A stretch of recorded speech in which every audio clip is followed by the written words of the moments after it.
தி Lord. இன்னைக்குள்ள வேத வசனம், கர்த்தராகிய நானே ஒவ்வொருவனுக்கும் அவனவன் வழிகளுக்கும் செய்கைகளின் பலன்களுக்கும் தக்கதாக கொடுக்கும்படிக்கு இருதயத்தை ஆராய்கிறவரும் உள்ளந்திரியங்களை சோதி தருகிறவருமாய் இருக்கிறேன்.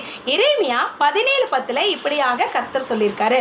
ஸோ நம்முடைய தேவனாகிய கர்த்தர் நம்முடைய வழிகளையும் நம்முடைய செய்கைகளையும் அவர் பார்த்து கொண்டிருக்கிறார். எனவே நம்ம உலக பிரமாணமான வழியில நம்ம நடக்காதபடிக்கு தேவனுடைய வழியிலே கண்ணும் கருத்துமாக நாம் நடக்க வேண்டும். நம்முடைய செயல்கள் எல்லாவற்றிலும் நன்மையான காரியங்களை நம்ம செய்ய வேண்டும், நல்ல நல்ல செயல்களை செய்ய வேண்டும்.